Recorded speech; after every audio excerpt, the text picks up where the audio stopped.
میں خراج تحسین پیش کرتا ہوں جناب قبلہ سید ضیاء اللہ شاہ بخاری صاحب کو، جو صدر ہیں جمعیت متحدہ اہل حدیث کے پاکستان کے، کہ انہوں نے ایک آج کے دن ایک انتہائی مفید بابرکت اور اپنی وظیفہ شناسی کی بنیاد کے اوپر ایک پروگرام منعقد کیا، اسے گلدستہ بنا دیا۔ امید ہے کہ انشاءاللہ یہ مفید ثابت ہوگا اور خدا کی بارگاہ میں شرف قبولیت پائے گا۔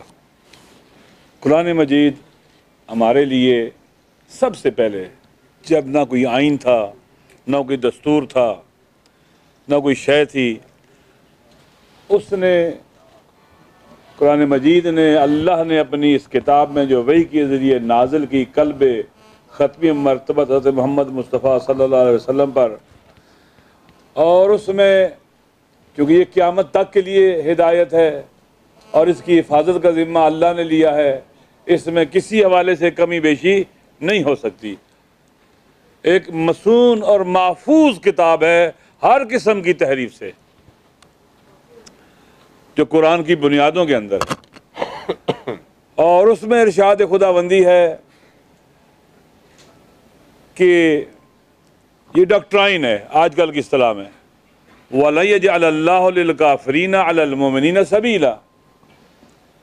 اس آیت سے ہمارے فقہا نے، شاید میں نے پہلے بھی ایک دفعہ عرض کیا تھا، قاعدہ نفی سبیل استخراج اور استنباط کیا ہے،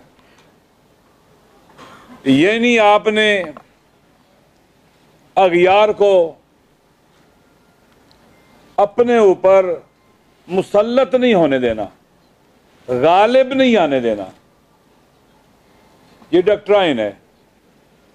جائز نہیں ہے کہ آپ اپنے اوپر مثلا امریکہ کو مسلط ہونے دیں، عالمی سیونزم کو مسلط ہونے دیں، انڈیا کو مسلط ہونے دیں۔ بالآخر قرآن مجید کی اس آیت جو ہمیں ایک ڈاکٹرائن اور ایک قاعدہ دیتی ہے، اس کے ذیل میں ڈیفرنٹ اسٹریٹجیز آتی ہیں۔ پھر ان کے سیاسی غلبے کو کاؤنٹر کرنے کے لیے پولیٹیکل اسٹریٹجیز چاہیے، اور اسی طرح سے ان کے معاشی غلبے کو کاؤنٹر کرنے کے لیے اکنامیکل اسٹریٹجیز چاہیے، اور ان کے عسکری غلبے کو کاؤنٹر کرنے کے لیے ڈیفنس اسٹریٹجیز چاہیے، ان کے کلچرل غلبے کو کاؤنٹر کرنے کے لیے کلچرل اسٹریٹجیز چاہیے، اور اسی طرح سے اجتماعی اور سماجی طور پر بھی ایسے ہی خوب۔ اور یہ اسٹریٹجیز کون بنائیں گے؟ علماء بنائیں گے، کیونکہ یہ قرآن اور سنت سے متخذ ہوں گی، ان کا استخراج قرآن و سنت سے ہوگا۔ یہ کوئی جرنل نہیں بنائے گا اسٹریٹجی، یہ کوئی سیاستدان نہیں بنا سکتا، یہ کوئی بیوروکریٹ نہیں بنا سکتا، یہ کوئی جج نہیں بنا سکتا۔ یہ فقہائے اسلام کا کام ہے، وہ آئیں اور وہ اسٹریٹجیز جن کے اوپر عمل کر کے اس کے لیے پھر ٹیکٹسز اور جو ٹیکنیکس ہیں وہ ماہرین بنائیں گے۔ دفاعی اسٹریٹجی فقہائے اسلام بنائیں گے، اور جو ہمارے اسپیشلسٹ ہیں، ہمارے جو عسکری لوگ ہیں، وہ اس کی ٹیکٹسز اور ٹیکنیکس بتائیں گے کہ کیسے اس پر عمل ہونا ہے، ہم نے کرنا ہے۔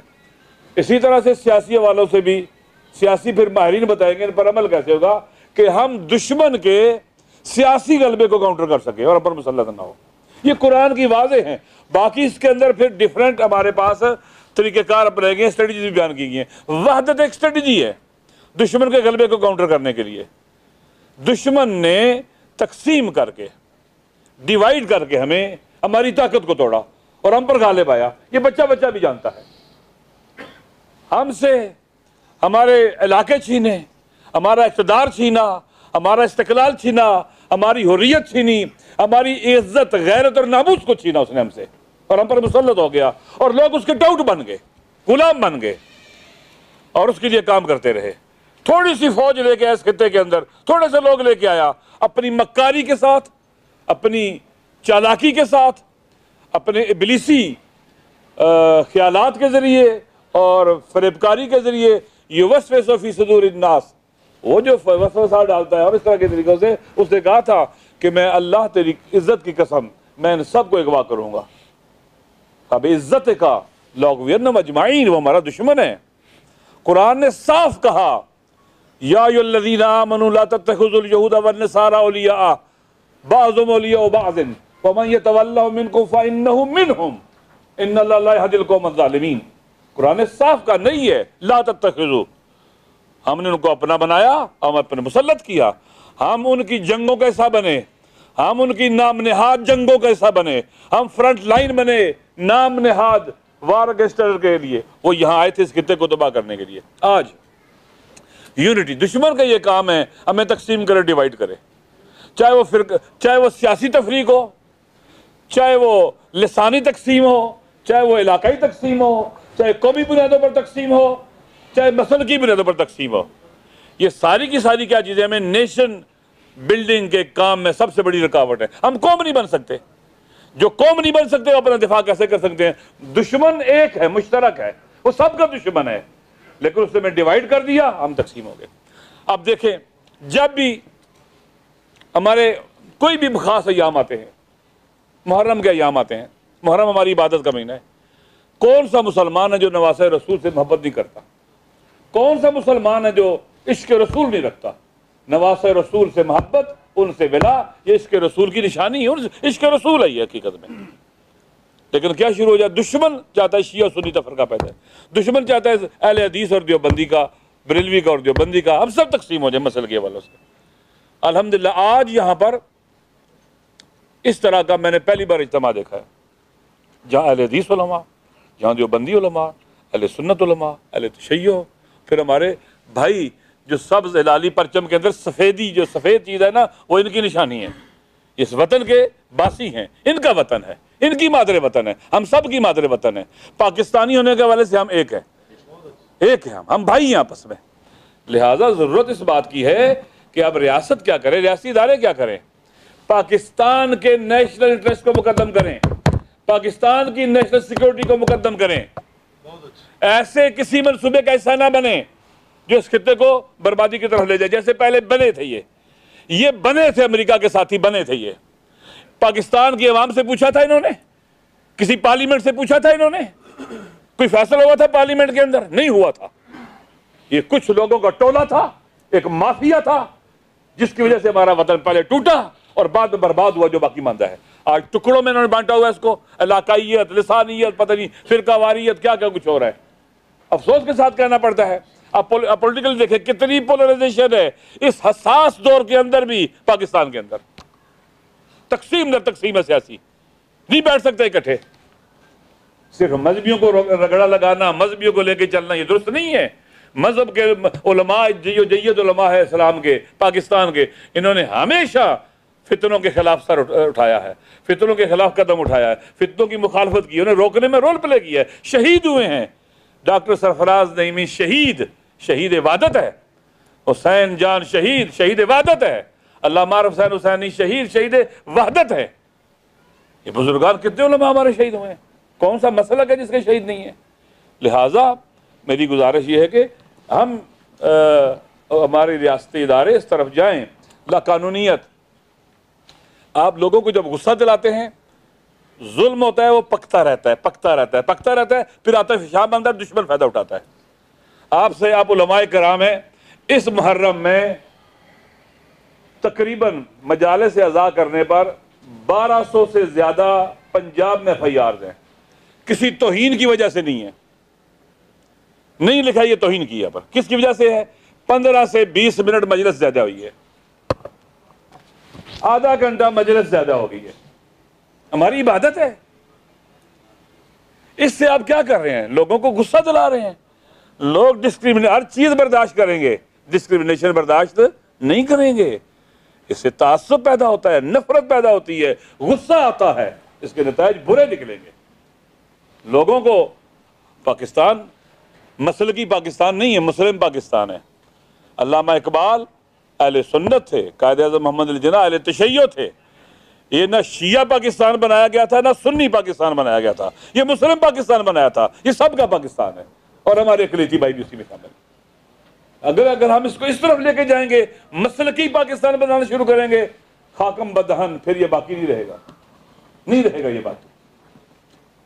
کوئی کس طرف جائے گا، کوئی کس طرف جائے گا، کس طرف جائے گا۔ جہاں پر ہمیں چاہیے کہ اس اسلام سے ہم فائدہ اٹھائیں۔ بلوچ بھی مسلمان ہے، سندھی بھی مسلمان ہے، پنجابی مسلمان ہے، پشتون مسلمان ہے. اسلام ایک سیمٹ کا رول پلے کر سکتا ہے، اکٹھا کر سکتا ہے ہم سب کو، اس وطن کو اکٹھا کر سکتا ہے. لہٰذا میری گزارش یہ ہے کہ ہمارے ملک وطن کے اندر جو قانون کا مس یوز ہو رہا ہے، اختیارات کا قانون کے نام پر لا قانونیت ہے اور مس یوز کیا جا رہا ہے پاور کا، یہ ظلم ہے عوام کے ساتھ. عوام کو ان کے عینی حقوق سے محروم کرنا یہ ظلم ہے. پاکستان کا پیام اگر آپ پڑھیں، اس طرح کے اقدامات سے پاکستان کا پیام ہم پریکٹیکل نہیں ہوگا. یہ پاکستان کا جو پیام کے نام سے لکھا ہے، اس کے پیچھے جو لکھا ہوا ہے سارا کچھ جو سب نے سائن کیے ہوئے، یہ ہمارا ایک بہترین ڈاکومنٹ ہے. اس پر اگر عمل ہو جائے، نئی قانون سازیوں کی اگر صاحب نہیں ضرورت ہے. آپ نے 302 کے قاتلوں کا سزا دی کہ سزائے موت ہو، آپ عمل نہیں کرتے، 302 کے قاتل بری ہو جاتے ہیں. بری ہوتی ہی نہیں ہوتی اس ملک کے اندر. جوڈیشری کا سسٹم مضبوط کریں، جو پہلے قانون بنے ہوئے ہیں انہی کو صحیح اجرا کیا جائے.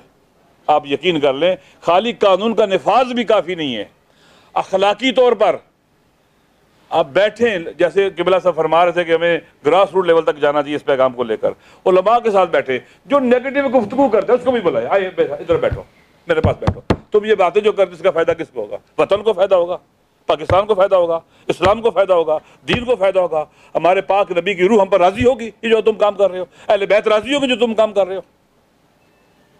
باقاعدہ اس طرح کا بھی ایک ہونا چاہیے کہ کم از کم جیسے اگر ہم کوشش کرتے ہیں احسان اللہ احسان جیسے لوگوں کو مین سٹریم میں لائیں، ان کے ساتھ بیٹھے بات کریں، تو میں کہتا ہوں میکسیمم لوگوں کو آپ الگ کر لیں گے ان لوگوں سے جو ہمارے لیے مشکلات کھڑی کرتے ہیں، اور بہت محدود رہ جائیں گے. ان سے نمٹنا آسان ہے، پھر مشکل نہیں ہوگا. لہٰذا ایک شفیق باپ کی طرح، وطن کے سے محبت کرنے والے انسانوں کی طرح ہمیں ان چیزوں کو لے کے چلنا چاہیے. میں کہتے بس پاکستان کی خارجہ پالیسی اور داخلہ پالیسی، آخری جملہ دیکھیں، ہمیں واضح سٹینڈ لینا چاہیے امریکہ کے خلاف کہ ہم کسی کو بھی دنیا کے کسی ملک توڑنے کی اجازت نہیں دیں گے. تو زمانہ گزر گیا جب یہ عالمی استکباری قوتیں ملک توڑتی تھی، گھومتے گراتی تھی اور ڈیوائڈ کرتی تھی. یہ ہماری خارجہ پالیسی ہے. اس میں ہم کسی کو، داخلہ پالیسی یہ ہے کہ سارے پاکستانی ہیں، اس ریاست کے بیٹے ہیں، ریاست ان کی ماں ہے، اور برابری کا سلوک کرے سب کے ساتھ.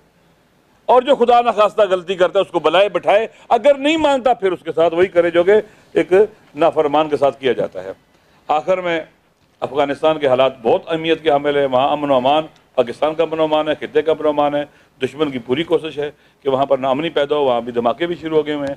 حکومت بھی مرکزی سطح پر کمزور ہے اور اس طرح کی نہیں بنی ہے کہ جس سے وہ کنٹرول صحیح طرح سے اس کا ہو وہاں پر، اور حالات وہاں پر بھی پریشان کن ہیں.